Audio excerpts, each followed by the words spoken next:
Under this meeting. Welcome everyone. Welcome to this webinar.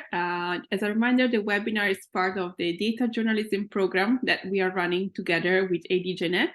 The program started in September, but you are still able to enroll. You can just go on our website or in a link that will be shared with you together with the communication of this webinar and in the chat. Our guest speaker today is Cinzia Bongino. Cinzia is an information designer, and she's also a former student of the program. So she will tell us a little bit about the projects she did during the program and also her life as an information designer. I leave the floor to you, Cinzia. Okay, super. Thank you very much, Alice. And then I'm going to share my screen. And then we can start with my presentation that has a very modest title. It's To the Moon and Beyond, because it's it has a reference to the project that I'm going to tell you about. And it's beyond because I'm going to also try to present two other projects that I've worked on. So it's a selection of information design projects. Who I am? So I am a graphic information and web designer, and I kind of specialized as data visualization, like in the realm of data visualization and UX UI design. So basically, I develop digital projects like websites, dashboards, web applications, mobile application as well, and also all the part of a typical graphic designer, such as editorial works, branding, etc.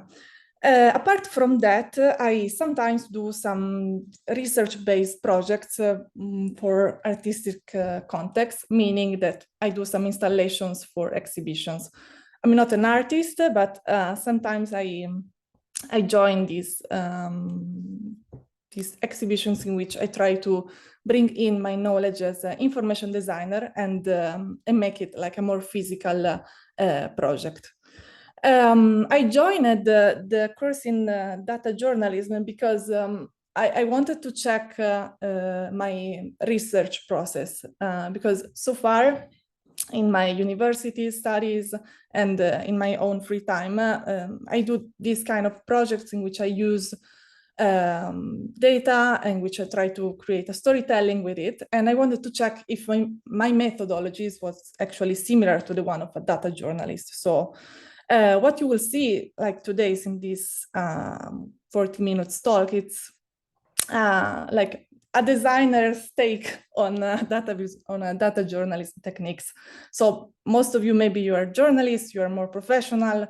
So you will see things that maybe are not common, just meaning that I didn't have an editor, I didn't have a guide. So they were mostly carried on my own or with the collaborator of maybe one person or else.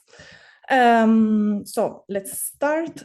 Today, I'm going to show you the names of the moon, the project that I did last year, actually not this year, early beginning of 2023, with the data journalist program, and two other projects, one that I did before the program and one after.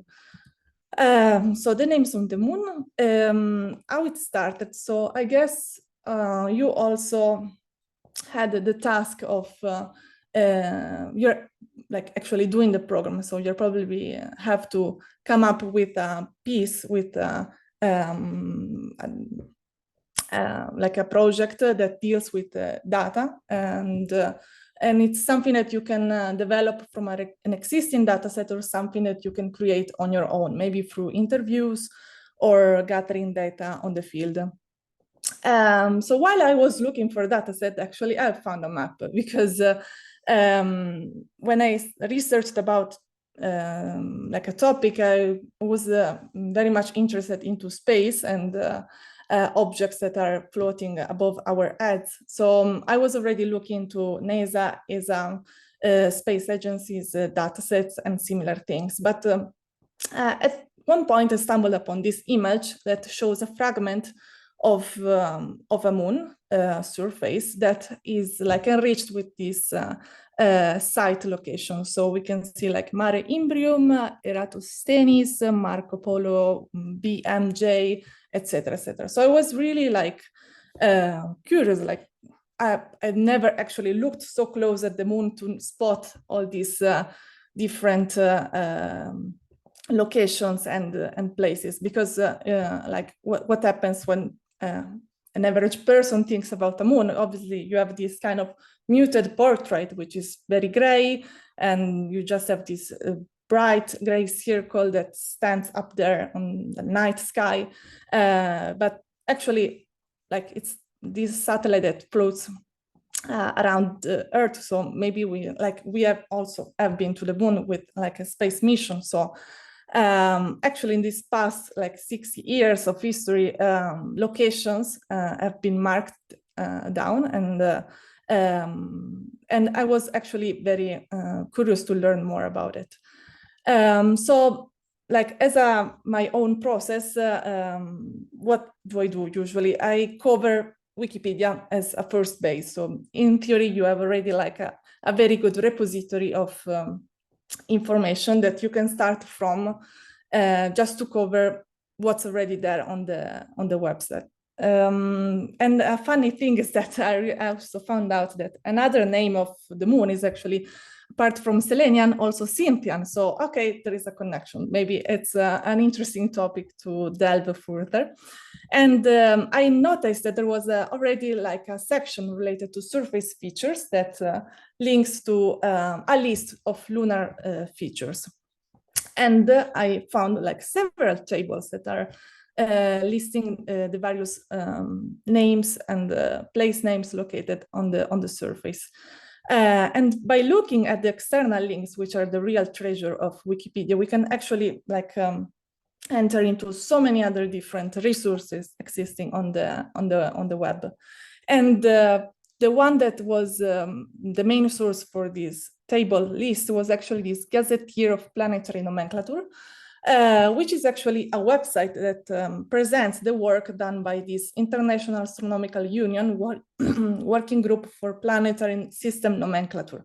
So it's a very, very long title to present an organization that actually is in charge of, I'm gonna read 1 second, is in charge to like promote and safeguard the science of astronomy in all its aspects, including research. So it's an organization that exists already, like it was founded in 1999 in Brussels, if I remember well. And in this website, you can find a lot of information about their work, but also all the list of nomenclature applied not only to the moon, but all the planets of our solar system, but also to exoplanets, asteroids, and dwarf satellites. So from a map, finally, I found a dataset that was already quite well organized. So this is the lunar nomenclature dataset in which we list all the feature names. We have diameter, latitude and longitude, because the moon has its own cartographical system, and status. So if a name was proposed but not yet approved, when it was approved, and what's the name source. So who is the person, what's the meaning of this specific name that was used for the site. So I was lucky because I already found a very good data set to work with. And also, like, another reason of looking at all these names is obviously like trying to understand like who came up with this definition, who decided that a specific place was named in a certain way, etc., etc. And the International Astronomical Union actually has its own rules and conventions, and here is like an extract of their, I guess, like regulation. And it's interesting because for example, individual names should be chosen based on the, should be expressed in their language of origin. And there should be an equitable selection of names coming from different ethnic groups, countries, and genders for each map. However, a higher percentage of names from a country planning on landing is allowed. So obviously there are a lot of American and British names on the surface. And also very important, not having any names with a political, military or religious significance. So it's basically giving all the floor to professions like astronomers, scientists, researchers, and so on. So this was actually a very nice finding. So then it was time for working with the data. And obviously I had this very first data set that I could download, but I had to combine it with other sources that were referred, for example, to the name. So if it was, for example, coming from a book or a web article, or maybe it had no reference, it was maybe just a name, or I mean, they weren't compiled on the data set. And also a definition of each feature, surface feature. So what does it mean if there is an albedo, a catena, a mountain, fossa, a maria, and so on. So basically combining these three different data sets into one large file. Also something to keep in mind is that with this data set, I didn't really have numbers, figures to crunch, but my data set was basically each single line of text. And from this text, actually, you can also work with it, and you can extract specific words, specific meanings that you can later present in a visual format. So apart from all these various columns about the name, coordination, feature type, and the date of approval, I also had all these various strings related to the origin of the name. So for example, we have like Greek astronomers, British astronomers, natural scientists. So we had the ethnicity, the profession, and birth and death date. So it's they were all helpful information to position like the person assigned, the person related to the name within like a more historical context. So yeah, it was basically a lot of formulas to split the string into single values, and then making like a lot of further tables. My intervention actually, when I was looking at all these values, was actually creating 4 different divisions, so 4 ways to identify these names. What I found out is that there were a lot of astronaut named feature because they identified specific locations close to the landing site, or because they research a specific area. There were location names, so names that recall places that exist in Earth. So for example, there is the mountain related to the Alps, or another one, now I don't remember, but reference to areas on Earth that we know that are pretty famous from a geographical point of view. Then we have people's names, so people that exist historically and can be philosophers, scientists, and so on, but also just names, because this commission kind of decided to represent also the different different types of names that exist culturally. So it can be Persian names, Arabic, African names, and so on. So like to kind of give a variety on the moon as well. Yeah, I created this kind of subdivision to give like a personal, like a different way to enter in this data set. Then there were a lot of pivot tables to assemble and to get some data out of the type of ethnicity, the number of professions, the number of features, and so on. And then it was time to actually visualize these multiple data sets.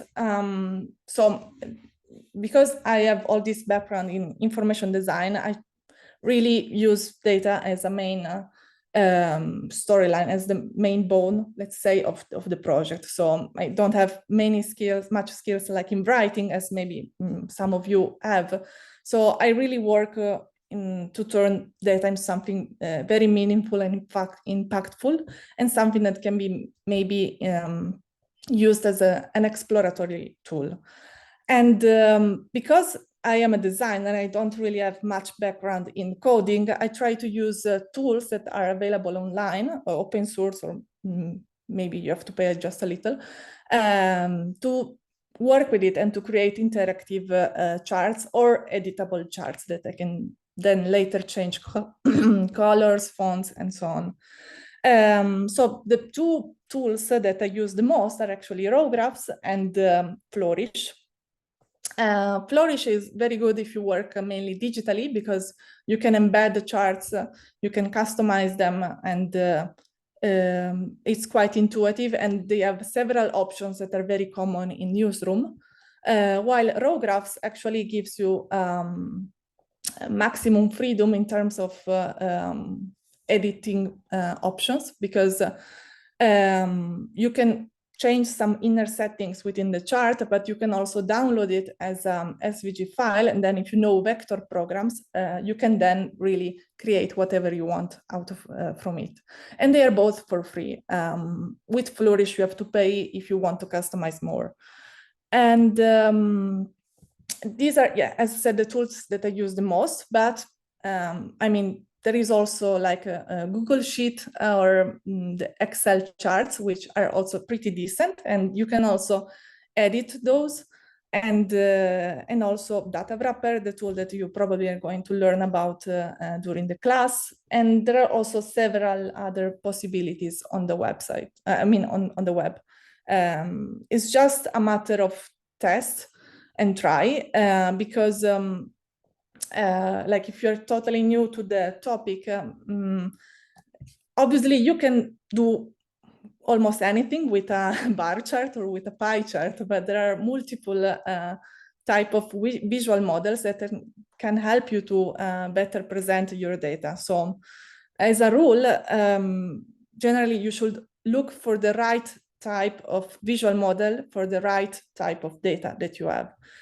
Because you can also play with both tools with others, but you will see that you can get like the same result with different type of visual models, but that doesn't mean that they are all okay. They are all very good for the story that you're trying to tell. So it's also in this case a matter of test and try multiple times. And something that I also did on my own, because in my initial idea, the goal was using this course to actually make a project that I could then use as my portfolio. So I wanted to try also some interactive techniques, and also maybe have a globe of the moon that was rotating, in which I could point these names and filter it, and like making them highlighted depending on the filters selected.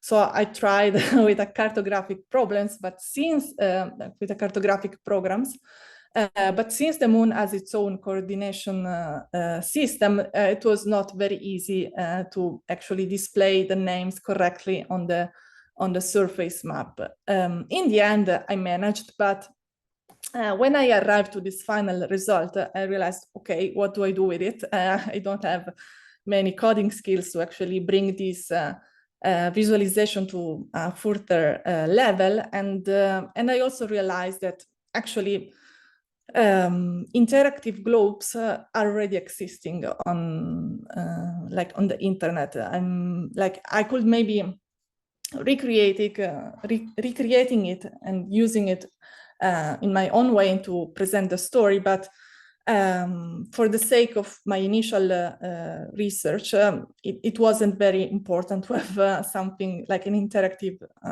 element within the presentation. So I just came back to what I know. So I know how to make data visualization. And also in this case, there were a lot of tests and back and forth between different models to see what could work, what didn't really deliver the message.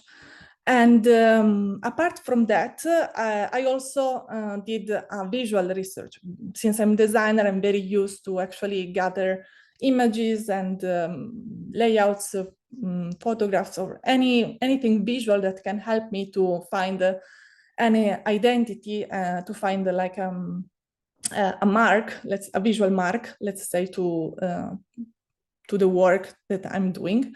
So while I did my research, I actually stumbled upon this very nice drawing by this person, Farouk Elbaz, which is not super like he created this kind of papers during the first Apollo missions, in which he drawn the surface features as photographed or as told by the astronauts. And there is a very beautiful document available online, but I didn't actually find a lot of information about him. And also I collected some other documents, and which I was fascinated from a typographical and point of view. And also the thing that like really caught my eye was actually this section of the Gazzetti website, in which it was showing a map of the moon divided in the 144 quadrants, so like section of the whole globe. And these were very beautiful for me. And obviously, this combination of gray and yellow is something that you will find also in the final project. And yeah, so I will go briefly on what I delivered a few months ago. I used Canva as a tool to combine my charts, both from raw graphs and from Flourish. I could have also made a poster, I could have made like a Google Doc, I could have made a PDF website, and so on. I guess that the project that you will do, it depends on what you want to get with this program. If you want to like really just experiment with charts, then I mean, it's totally fine also using some slides and again, a Google Doc. But instead, if you really want to like make something completely new, you can also experiment with like some more interactive solution, or even using a blog, for example. So this is basically a simple presentation, and it just basically review all the research that I've done and try to bring in all the information that I gathered. And the main, like the key element is basically using circular shapes in the data visualization as a hint to the topic, obviously, of the research, which is the moon. So I've used like gray, different gray scales, and the yellow to mark some headlines, or to highlight passages, like lines of the text. And I also used some images from the lunar features to present the different type of surface features. And yes, I combined like these two elements into like one long storyline. And you can see there are some visual models that are pretty basic. Obviously, it's a simple pie chart, but in this case, I think it can really deliver the figures in the best way, given the initial graphic idea. This one actually is instead with Flourish, done with Flourish. So you see that you can actually interact with this alluvional diagram, which basically connects the type of surface feature with the type of names, which was my intervention during the research. This is maybe the most catchy data visualization across the whole document. It's a packet circle chart that basically assemble all the surface features by the size. We're talking about kilometers, and ethnicity. So, for example, here we see Germany, United Kingdom, France. We have all the features that have a French ethnicity, Italian ethnicity, and so on. Then also, the same chart is just interactive with Flourish. This one instead is just showing only the ethnicities, just to have like a clearer view on the part of this topic. And it's also like a circular bar chart, always to like be connected with the moon. Then this is the part related to the rules to assign names. This is also another proportional area chart to showcase the different type of professions by like the professions of the peoples listed on the moon. And then this was an attempt to actually make a dendrogram, so like this very hierarchical visual model that connect multiple data within like one main data source. And it was an attempt to showcase all the American people names. So we have like all the names listed here, and then we have a column that shows different letters, because what this usually like one main surface features, then it's linked with various smaller ones, and they are marked with the same name plus A, B, C, D, E, and so on. And then the approval date. And also, yeah, I included a table with the data set that I've used. I think it's good practice in general to actually share, if you can, the source data that you have used in your project. And so that also other people can research in like within your same topic. And yeah, and then at the very end, there are also further links and sources that I have checked, again, in case someone wants to dig more into the topic that you have tackled. So that was it on the names of the moon. I will actually now talk very briefly, so not as long as before, on two other projects, that just to show you the before and after the course in data journalism. And the first project is satellite charts, and it's something that I did in the early 2021, and it was realized for a digital residency. And there were two former students of a university in Chicago that reached out to me online, and they saw one of my previous projects in some other exhibitions, and they were like, okay, we are doing, we're trying to create this exhibition about political design, and we would like to hear if you are interested in participating. So back then I was doing COVID, so I had like these 10 days stuck at home. I was like, okay, why not? I mean, it was useful for me also, let's say, as a as a way to push myself and to try to do again like this more project related to data visualization. And the starting point from satellite charts was actually an ASAT incident. ASAT is an anti-satellite test, and it's used to actually decode immediately if there are some threats to satellites orbitating. And what actually caught my attention was this incident that happened in November 2021, in which Russia launched a surface-launched anti-satellite missile to actually destroy one of its defunct satellites. The problem is that the deflagration, the impact, caused a lot of debris, like thousands of debris, that actually threatened the lives of 7 astronauts that were located in the International Space Station. So this event actually was very much spread out in the news back then. And I was fascinated by it because of my graduation thesis about weapons, but it's another story. So conducting actually anti-satellite tests was a common practice since the 60s, but no country intercepted such a large target before. So the debris will likely stay in orbit for years. so to understand what was actually going on, I really had to make some research about how are these tests conducted and what's the material, etc. And then I realized that I actually didn't know much about how many satellites are actually orbiting above our head daily.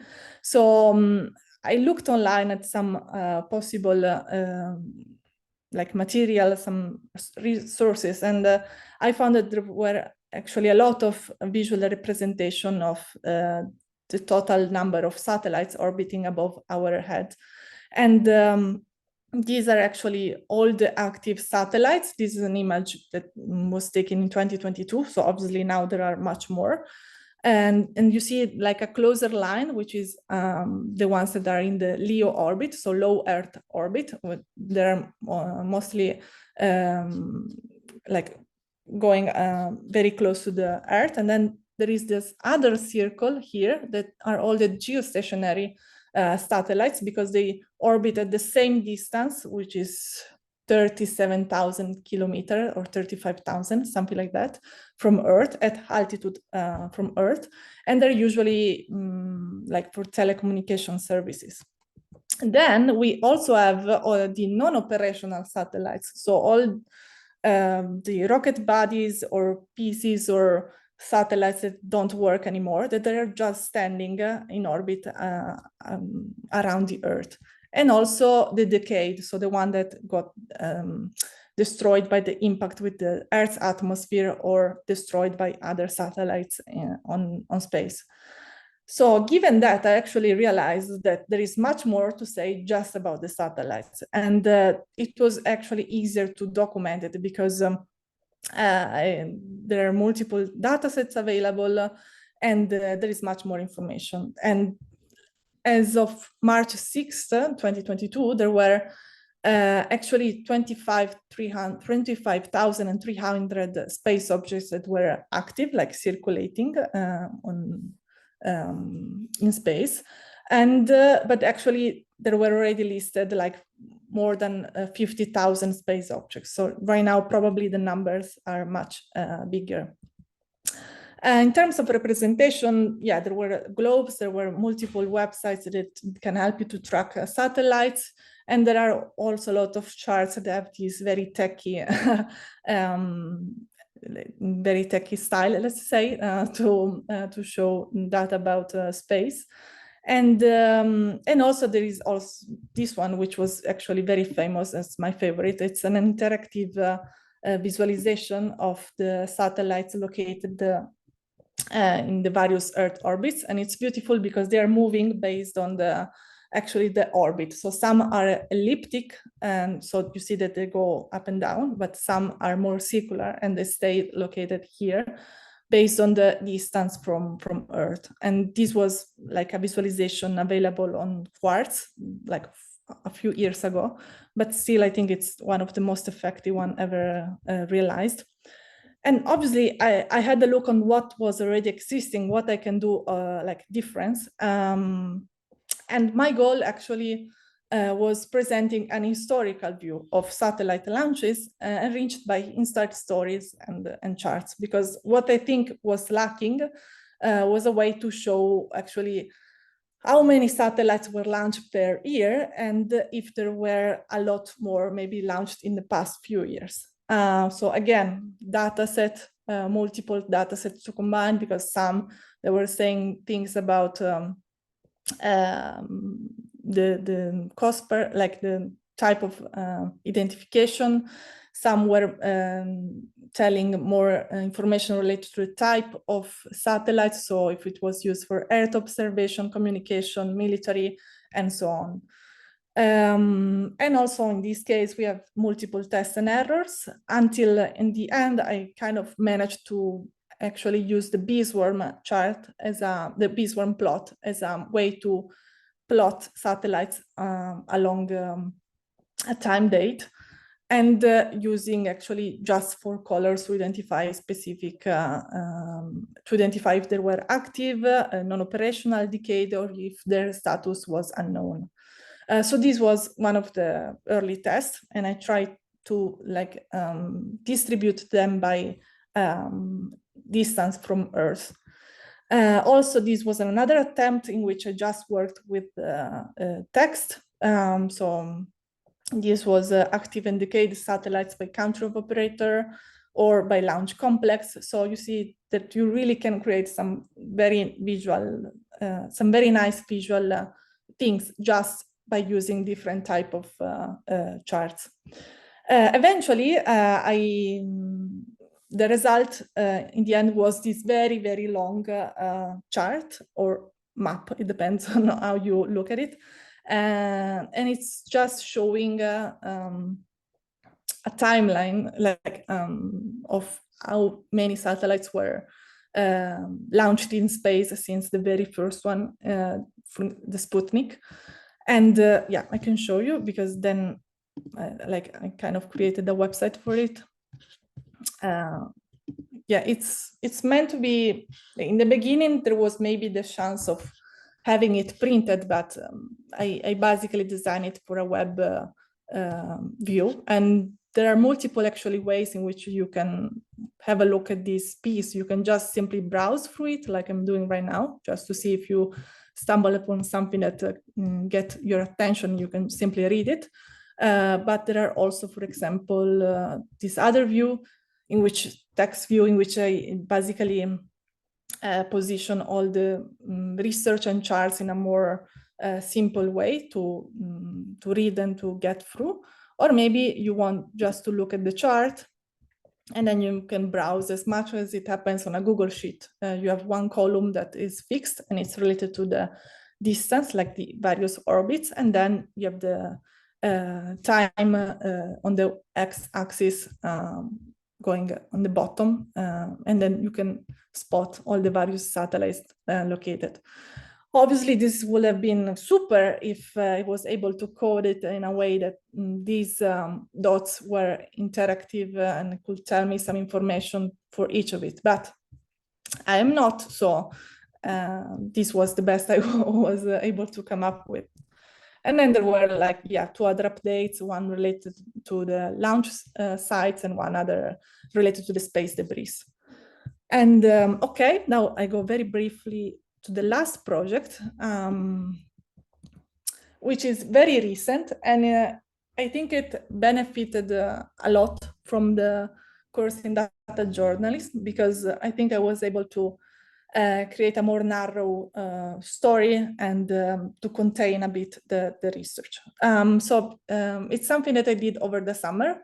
The title is Waste Streams, Tracing Romania's Tangled Trash. And it's a work that I did in collaboration with a computer science lecturer located in Timișoara, Romania. The installation was realized for an exhibition that was organized for the Timișoara European Culture Capital, something like this, because this year it was chosen like Timișoara as a city. And this exhibition basically combines designers and artists and brings them all together in Timișoara. And a few of them were paired with a researcher from the University of the Polytechnic University of Timișoara. I was paired with Versavia, who is a computer science lecturer, and she specializes in the complex systems, data mining, applications, reliability, and several other things that I really have no idea about. So I was very excited to finally work with someone who was much more experienced than me. We didn't have really a direction, or like you have to create something related to this topic. We were very free. The only condition was obviously to create a project that was related to Timișoara and Romania. So we presented various ideas, and one was this one. The starting point was an article that was published actually on the European Data Journalism website. That was the headline was Romania, 25,000 deaths from pollution per year. So this was an article that was focusing on the number of people that died from pollution, also caused by landfills and like a not correct disposal of waste. So what actually caught our attention was this representation of Romania as this landfill of Europe, because the price for processing waste were actually very competitive compared to other European countries. So given this portray of the country, we actually wanted to find out if that was really true, or if it was just hyped up by the media. So we both have a background in working with data, so we both started researching on the topic, but from two perspectives. I kind of covered at the European level. So what's the legislation? What are the techniques, approaches used in other countries? What does the European Union say about it? And then she covered, obviously, the situation on a national and a very regional level, because she was born and raised in Timișoara. And our sources were basically Eurostat, the Romanian Ministry of Environment, Open Data, Border Police reports, and national and regional newspapers. So it's really a research work that we did together. Once we gathered all the text, data, etc., my first take as a designer was actually try to visualize whatever we had in a form of a diagram and tell you what's going on. So we have like the various countries in here, the waste import to Romania, legal and illegal. This dashed line that represents the boarding crossing points. So if a waste comes into Romania, it has to go through a port, a street, like a road, or airport customs. And then we have waste that gets divided into several categories, and then added with the waste generated at a national level. And then it's treated, which can be recycled, can be processed into other smaller materials, it can be transformed into energy, and so on. And this was a chance also to talk about collection and treatment points. And then the end of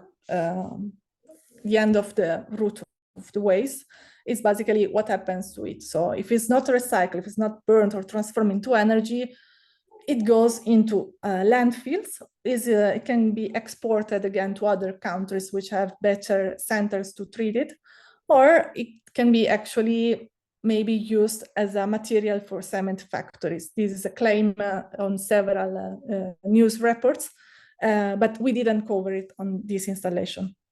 And this export actually this flow goes back from here. So ideally, there is a circularity also in the waste treatment process. How to transform a research into physical installation? It's a $1 million question. It's something that I'm still figuring out. There are multiple people that do it better than me. But because I am mainly a graphic designer, information designer, I work with 2D. I'm not really good at making stuff. So I try to find tools, objects, material that can host my visual research in some ways. So there was one sketch in which I thought, okay, maybe I'm just gonna print a big curtain, in which I put the diagram flow, some generated images of waste, and bring actual e-waste in the exhibition, or others in which were actually more related to the data visualization. But both approaches actually were not very much directed, were not very linked to the actual topic.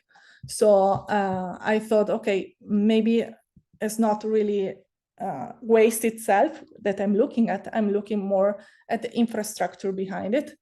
And what I did was actually looking at where waste is processed, and so in a waste sorting facility. And I noticed these belts that were actually carrying waste. That could be a very good metaphor to the flow diagram that I showed you before. So ideally, the sorting facility becomes like a space to actually show the process of waste. So how is it generated, treated, and then disposed. So from a very, from these like sketches of like the composition of a sorting facility, I went to this kind of floor plan, and then eventually finalized into this combination of two real conveyor belts and monitors that actually are all elements that we can find in any kind of facilities. I tell you what's going on. We have two streams coming in together. On this side, we have a monitor that is showing the European waste complex network. So how waste is traded among European countries, and it's the research carried out by Versavia. This is like a conveyor belt that brings in the data related to EU waste. And here instead we have the conveyor belt related to Romanian waste. They both meet in the middle where there is like a TV that is showing the time lapse of landfill in Romania. And yeah, this is what actually happened in reality. I bought two conveyor belts and 4 screens. And there are images available on my website, so you can have a look. But these belts are actually going in a circular rotation. And as I said, one is related to the European waste streams, and it features a lot of charts, plus some text that helps the viewer to understand what's carrying it. And the Romanian belts mirror the same information, but just at a national level. The screen related to the European waste shows like a complex network analysis carried out by Versavia, in which we gather data based on volume and money flow. And at the very end, she's able to prove that there are missing data in the Eurostat database just by using statistics. And there are also 2 screens about detection. One is about detection of objects. So it's a data set of images for training algorithms to detect waste type when they are carried on a belt. So it's detection of object. And then we have detection of people, because we found out that in Romania there are a lot of CCTV cameras located close to trash containers to block people to like dump waste just on the ground. And later there is a lot of public shaming on the media to try to reduce this phenomenon. And then in the end, we have the screen related to the landfills, in which there are time lapses of 42 waste depots in Romania. And then it's basically showing how they grow just in the very few years. Okay, I finished. Sorry, it was maybe a bit long, but I hope you didn't get too much bored from it. Absolutely. I'm gonna stop sharing in case I can share again. Thank you very much, Cinzia. I hope you all enjoyed the presentation. For me, it was super inspiring. So we are going to open the room for questions, and you can submit them through the Q&A section here you see at the bottom. Before we go with the question, I just have a more practical announcement to make for everyone, for all the people who are enrolled in the training program, which is that I'm seeing many of you are already completing assignments, sending in project ideas. Like you're really far along in many cases. So it's just a reminder that in February, there's going to be the first chance to graduate from the program. And we are going to announce the exact date further on, but there's going to be the closing ceremony where the selected data pitches, so the project's ideas of the people who have completed all the assignments and the project proposal will be presented to a broader audience outside of the program. So if you are already far along or almost there, this is an encouragement to keep going and try to aim for this February deadline. Now, enough with the boring things, so I'll leave it to your questions. And so I see there's a question from Miruna who asked, how long did it take to complete the Names of the Moon project? So I guess it was months, but again, it's something that I did on my own free time. So it was maybe a few hours per week. If you are just on it, it depends on how long you want to go with the research, how much time you want to spend with the visualization part. Keep in mind that there were a lot of hours spent in trying things out with programs that didn't work out. So that's also something to count when you work with new tools. I don't really have a hour count, but it took a lot. But again, you have to think about, especially if you're a professional, how much time do you want to dedicate to the project versus if you want to invest budget in it. I don't, and maybe it's not the answer you were looking for, but let's say 2 months. Yeah. I think this applies also in general to the data journalism training programs. There are people who maybe, one day they log in and in 1 week they finish everything. And then, there are people who, maybe have other things to do, a job and everything, and they stay 1 hour a week and then it takes, longer. So it's the advantage of self-paced work and commitment, which can also be a disadvantage if you don't organize and get lost. But yeah. Yeah. Okay, other questions?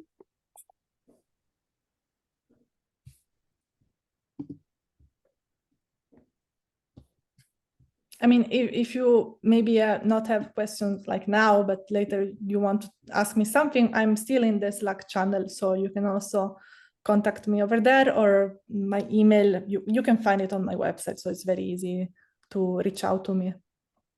Yes, that's an interesting observation and a privilege you don't always have with other speakers. But yes. Okay, otherwise we are going to close like almost perfectly on time. So thank you, Cinzia, for sticking to the schedule. Thank you all for participating and being with us today. And we hope you enjoyed the webinar, and feel free to reach out to us through Slack, to emails. Oh, there's one last minute question as I was closing as well. Perhaps we can post it in the Slack channel and answer it directly there. Yeah, it's all of them, basically, if I have to give an answer. Okay, that was a quick one. Okay. You will also receive an email with the recording of this session. And so bye, everyone, and thank you for being with us today. Bye. Thank you.